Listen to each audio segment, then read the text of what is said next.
On today, Tuesday, the 5th of December 2023. I'm Councillor George Richardson, Chair of the Committee, and I'm chairing today's meeting. We will be broadcasting live through YouTube.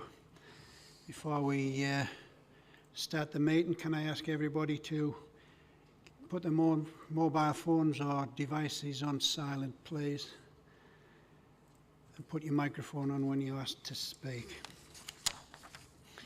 We have a number of officers with us this morning who will now ask to introduce themselves, starting with Kirsty on my right. Kirsty Charlton, Committee Services. Neil Carter, I'm the Solicitor to the Committee.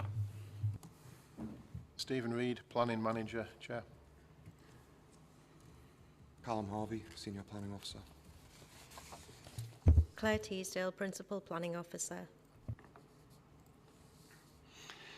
Thank you, everyone. This is Callum's debut with us, Callum Harvey, so please be gentle with him. I understand he's come from Northumberland, so he'll stand up to anything. Okay, Kirsty, any apologies for absence? Councillors Jopling, Shaw, Simpson and Wilson. And any substitute members? Councillor Brown for Councillor Simpson and Councillor Hunt for Councillor Jopling. Thank you. Any declarations of interest from... Yes, Craig. Chair, Craig Martin, Councillor for North Lodge and Chelsea Street. I need to declare that I've applied for a job with Durham Wildlife Trust and I've yet to hear back the conclusion of that process, so I'll have to remove myself from this meeting because I have a bias towards, or perceived to have a bias, Chair. Do you agree with that, Neil? Okay, thanks very much for that, Craig. Can we agree the minutes of the meeting held on the 7th of November 2023? Thank you. Now we'll move on to the applications to be determined. Callum will now present his first presentation for land west of Low Hardwick Farm. Oh, I've omitted to say we do have no speakers today, but we have the agents here to answer any questions should members wish to do that. Sorry, Callum, when you're ready. Thank you, Chair. Good morning, everyone. We've got two applications for you this morning, both very similar works submitted by the same applicant. The first one is at land west of Low Hardwick Farm, near Sedgefield, and the proposal is for the conversion of agricultural land to form wetland habitats with associated engineering works and creation of a temporary access bridge.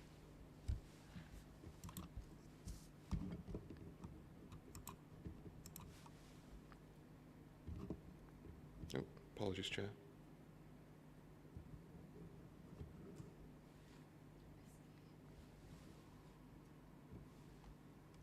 There we go. Right, so this side shows the site location plan. So we've got Low Hardwick Farm off to the west, to the east, and the A1M off to the west. And,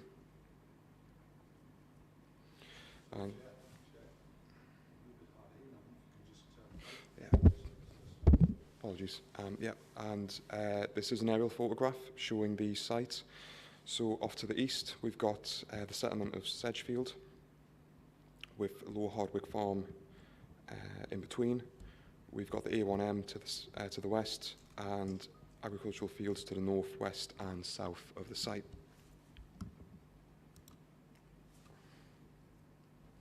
And this is the first site photograph taken from the northeastern corner of the site, looking across to the southwest.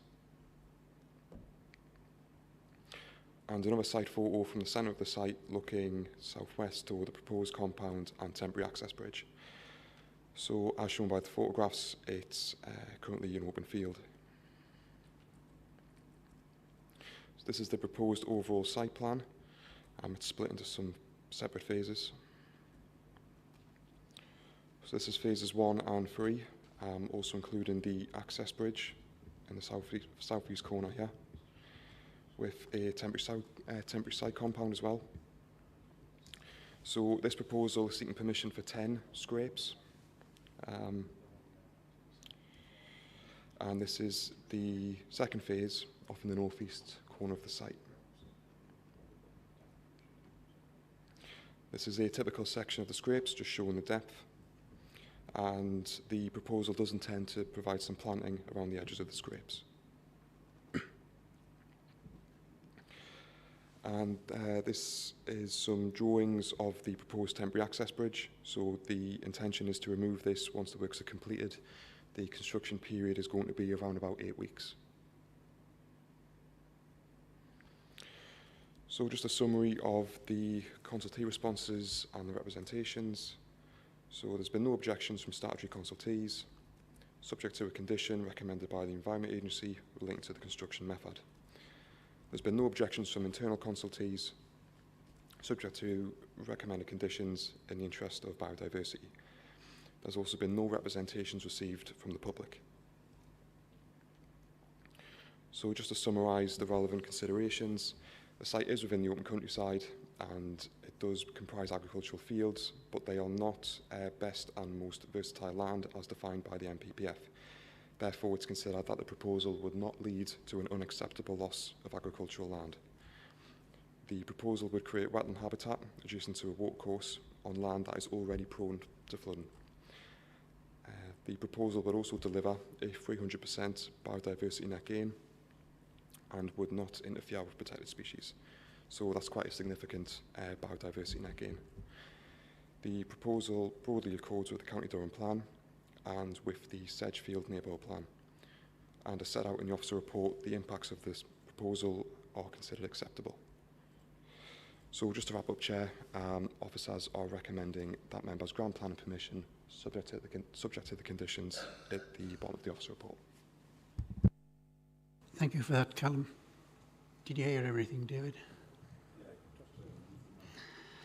Thank you. Does any member have any questions for the applicants? Yes, Mike Curra. Hi, I just wanted to ask, does the landowner receive a payment for this change in the use of the land?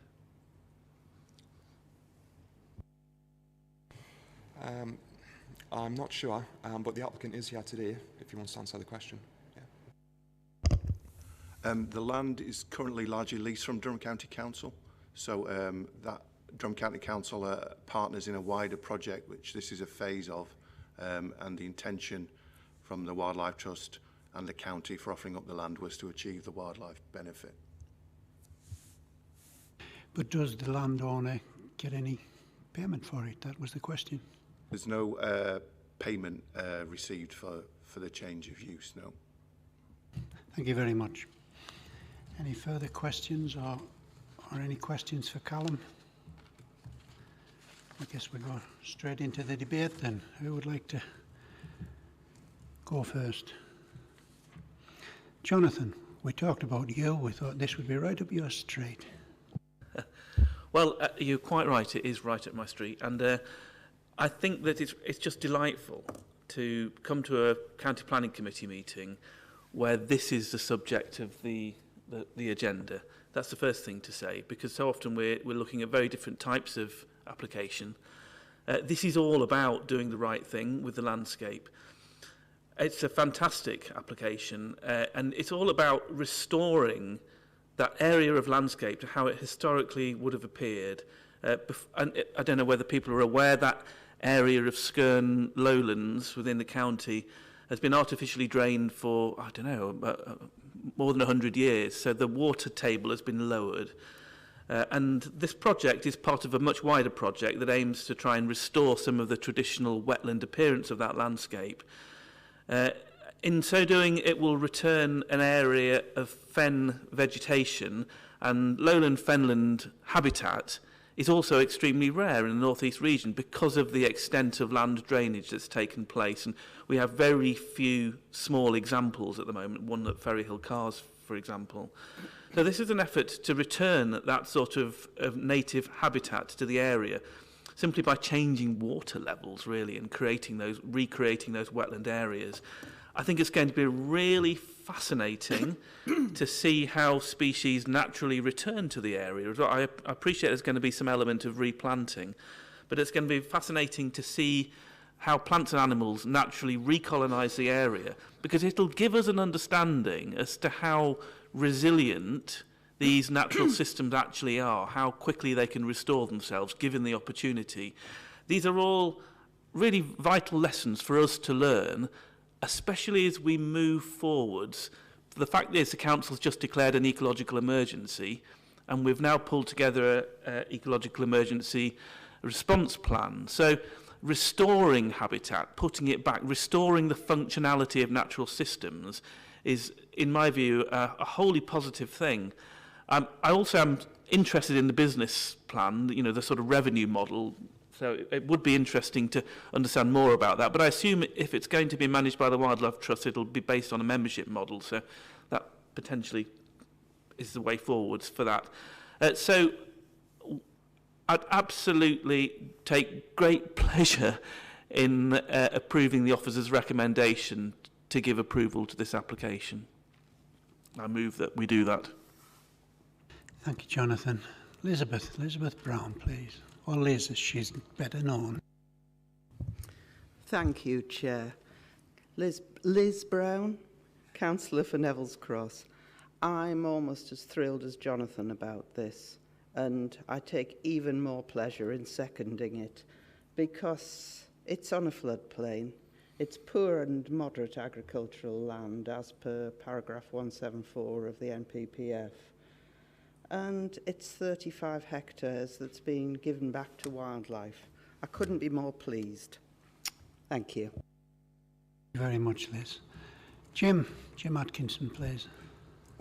Just to concur, I was going to second the proposal anyway. Thank you. Okay, do we have anybody else wishing to speak? Okay, move to the vote, and all those in favour? That's unanimous. Thank you very much. We'll move on to item 2, Callum.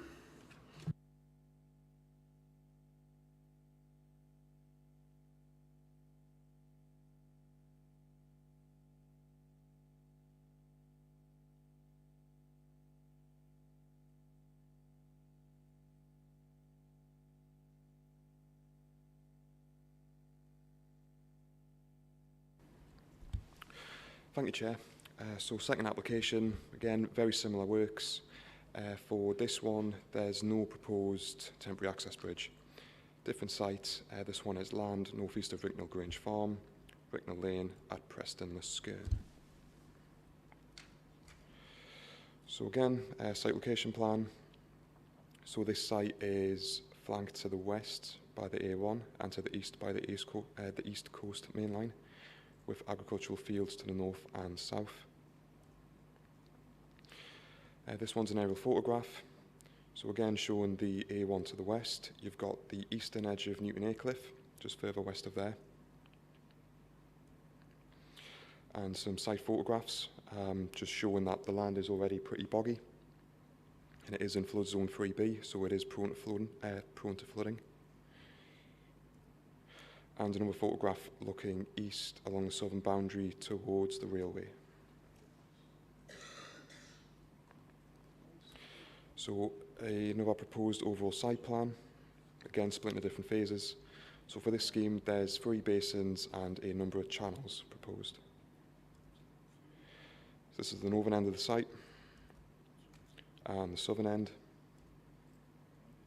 and a typical section of the ponds proposed. So again, very similar to the first application, there's no objections from consultees, subject to a condition recommended by the Environment Agency. We've also got some conditions recommended by the ecology officers at the council, and again, there's no representations received from the public. And again, same summary, the site is within the open countryside, it's agricultural fields, but it's not within the best and most versatile land as defined by the framework. The proposal would create wetland habitats with a 300% biodiversity net gain. The proposal broadly accords with the County Durham Plan and the Great Aycliffe Neighbourhood Plan, and as set out in the report, the impacts of the development are considered acceptable. I do also have a quick update for this one. Following the publication of the officer report, there is an additional condition which is recommended, and this has been agreed in writing in advance with the applicant and their agent. I'll just read it out now. The condition is, prior to works commencing, an updated construction management plan detailing the use of a banksman along the proposed access route shall be submitted to and approved in writing by the local planning authority. The reason for the condition is to ensure any conflict between construction vehicles and the users of the public footpath would be adequately managed in accordance with Policy 26 of the County Durham Plan. Thank you, Chair. Thank you. Before you sit down, can you just give me an idea of when those photographs were taken? It was a few months ago, Chair. I think it might have been October when I went out on site. Right. Maybe start of November. Yeah, so wherever you went would be flooded. This is on a floodplain, I understand that, but wherever you would go, you would see flooding on any farmland anywhere. That's just my two pence. Thank you, Callum. So, has anybody got any questions on this one for the Elizabeth? Liz? Thank you, Chair. Couple of questions. I don't know much about the area. Could you tell me, is there a wildlife corridor between this site and the previous site? And the other one is paragraph 65 says there'll be no public admission. I don't know how this will work with the membership of the Wildlife Trust that Jonathan mentioned. Thank you. Good questions. Do you want to answer that, Callum, or should I ask the agents? Yeah, happy to answer it, Chair. So, oh, sorry. Is that better? Yeah. I'll shuffle along a bit. So, in relation to the first one, the first question, the two sites are separated by quite a large distance. I'm not aware of any allocated wildlife corridors in between them, but given the gap between the two sites, there's quite a lot of open land, different hedgerows and tree belts. Yeah, and then in terms of the second application, so for paragraph 65, yeah, so it's private land. I'm not sure if the applicant wants to add anything more. I don't think there is any intention to open it up to the public. There is a public right-of-way nearby to the west and to the southwest. I don't think there was any intention to open up to the public, I don't think, from the applicant, no. Thank you, yeah. Just to provide some more context on that, so our aspiration is that these two sites are the north end and the south end of an even larger wetland area that we christened the Great North Fen. So we have lots of public access at that northern site, so we have a sort of entry point there, if you like. This land is landlocked, isn't the right phrase, but it's cut off by the A1 and the East Coast Main Line Railway, and the only access is through a private farmyard, which isn't within our ownership, but we have a right through. So it doesn't lend itself to public access, but the wider scheme does have public access factored into it. Thank you, very good response. Thank you very much. That was just me being nosy. In which case, I'd like to propose that we go with officers' recommendations and approve this one. Cathy Hunt. Thank you, Chair, for all the reasons mentioned. I'd like to second that proposal. Thank you. Jonathan, you're next, please. Personally, I think that this work is actually of historic significance to the county and of historic importance. The fact that we're making this decision today is quite key because it represents the return of a particular type of habitat that's been lost for so long. The project is extremely interesting, especially because it's part of a wider project to recreate that very large wetland area. And it would be wonderful if the council could maybe try and encourage some media interest in what's happening and the decision that's been made today. Thank you, Jonathan. That was short for you. Alan. Yeah, thank you, Chair. Yeah, again, I fully support this application, but just in relation to the scrapes, how deep are them scrapes is the technical question out of curiosity.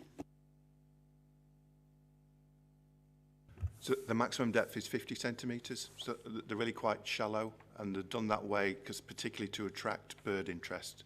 So birds like lapwings and curlews feed on areas like that. So that's why they're designed in that way. Thank you. Any further questions? No, well, I've got a mover and a seconder to approve the officer's recommendation. Jim, are you voting? No, yeah, I'll vote. All right, all those in favour? Once again, that's unanimous. Thank you, everybody. And that concludes today's business. So, yes, Merry Christmas to everybody. And thank you.